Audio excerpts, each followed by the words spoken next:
I am having an iChat with Thomas Mulready from coolcleveland.com. Thomas, tell us everything there is to know about coolcleveland.com and why you decided to start that web page. Right. Well, it's Cool Networks, LLC is the overall company now. The flagship is called Cool Cleveland. It's an e-blast that goes out every Wednesday to tens of thousands of people in this part of the world. And it covers all the cool things going on in Northeast Ohio. We cover cool people, cool things.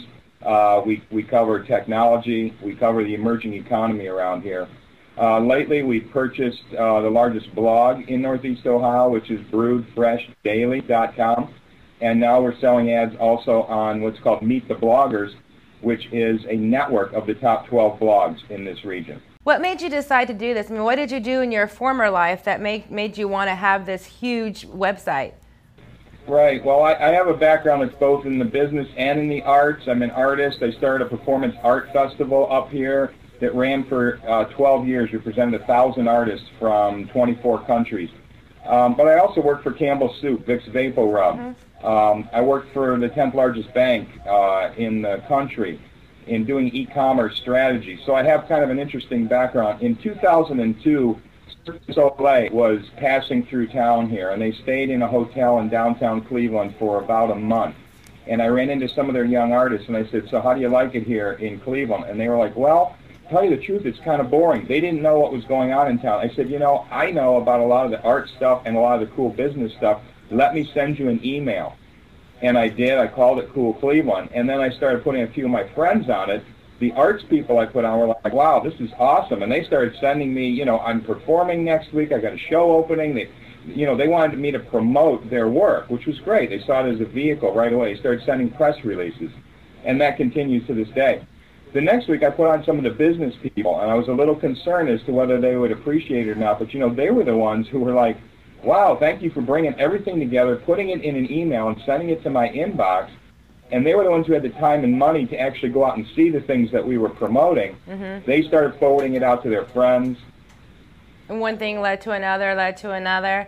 You know, your website has been recognized as one of the largest, most well-put-together websites, nationally anyways. How did that recognition happen to you, the Communicator of the Year award? How did all that, did that happen within the last 3 or 4 years? Right. Well, you know, it did grow very virally, and in a way it kind of grew slowly because we didn't set out to sort of take over the world. I think a lot of these people have business models that are like, we're going to become the biggest, we're going to become the best. We didn't. What we said is we're going to serve our region really well. We're going to take a lot of input. We have a lot of community journalists and citizen journalists contributing content. We have a whole network of people who are participating every week, especially now with the blog network that we're working, so that we can get information kind of on the email newsletter. That goes out to tens of thousands of people. They respond. We put links in that to send them over to the blog where they'll put in their comments. The next week we'll take the best comments, put it back in the email, circulate that back out. So we're learning, you know, how to utilize all of these social media networks that everybody is sort of talking about and excited about. And what we found is that now we're one of the largest that are focused on a geographical area. You'll find a lot of networks that are focused kind of along an industry niche. You know, everybody that's into the internet or something or a certain technology are in a network. We have just made a network of our region, and we focused like a laser beam on what's local, what's cool about what's local, the artists that make work here, that help define who we are as a people. And so that, as it turns out, is a little unusual. You know, what is like one of the most undiscovered assets that Cleveland has to offer that nobody else would know, whether it's an obscure park or a river? What would you say would be a reason why people will need to come for your arts and culture there that no one knows about? Yeah, I don't think a lot of people are aware of the depth of the culture here in a city like this. You know, we've got, besides the Cleveland Orchestra, which performs year-round, they have a great summer home in Blossom Music Center. But they literally they compete to be the #1 orchestra in the world. But we also have a tremendous performing arts center with Playhouse Square, where we've got everything from Broadway productions to small cabaret. They've got 7 theaters, major. I mean, these are theaters that were built in the 20s that are beautiful, that are just blow your mind kind of theaters. 7 of them in a downtown theater district. We also have an off-Broadway theater community that is second to none. We've got a dance community here. that can blow almost anybody away in the country. We've got a local music scene here that was really hot in the 70s when they spun out people like Dio Right. and the Pretenders and Chrissie Hynde and people that are in the Rock and Roll Hall of Fame now. But it still continues to this day. So I think people are surprised when they get to Cleveland at the depth of its arts and culture across all ranges, anything that you'd be interested in, for a city of its size especially. But Tampa's also a huge sporting city like Cleveland is. Knowing how much money that those sports bring into your community, I was a little, not shocked, but I can't believe he really feels that way. Can you want to talk about that just a few minutes?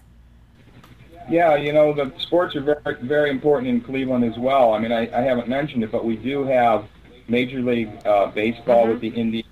We've got National Football League with the Browns. We've got the Cleveland Cavaliers in the NBA. The Cavaliers went to the finals last year with LeBron James, who is probably the #1 most Googled sports figure in the world, really. And so we have a tremendous history here of big league sports. And what's interesting is the millions of people that go to big league sports, we're finding that more people actually attend performing arts events in this part of the world. So it's not like our stadiums are empty. They're jamming, they're rocking and rolling. I think we've got the Indians are now in first place. We've got a hot team with hopefully with the Cavaliers coming back next year. The Cleveland Browns, who knows? So we don't really focus so much on that because they have such an industry going. You know, the national sports industries are very powerful and almost overpowering with all their television and everything. They don't really need our help in a lot of ways.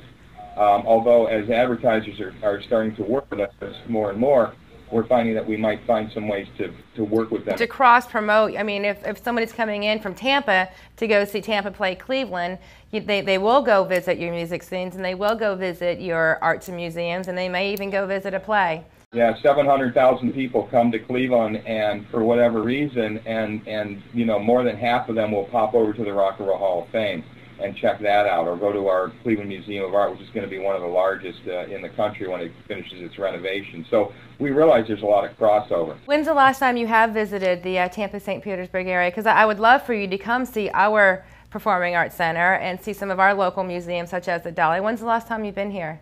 I would love to come back to Tampa and check out the Dolly Museum. I'll spend the whole day there, but then anytime after that, I'll go check everything else out in town. But one day for the Dolly Museum.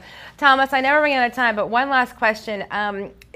Cool Cleveland, if it could accomplish one thing for you, or two things, but what would your one or your most important thing be that you'd want everybody to know or read or love about Cool Cleveland?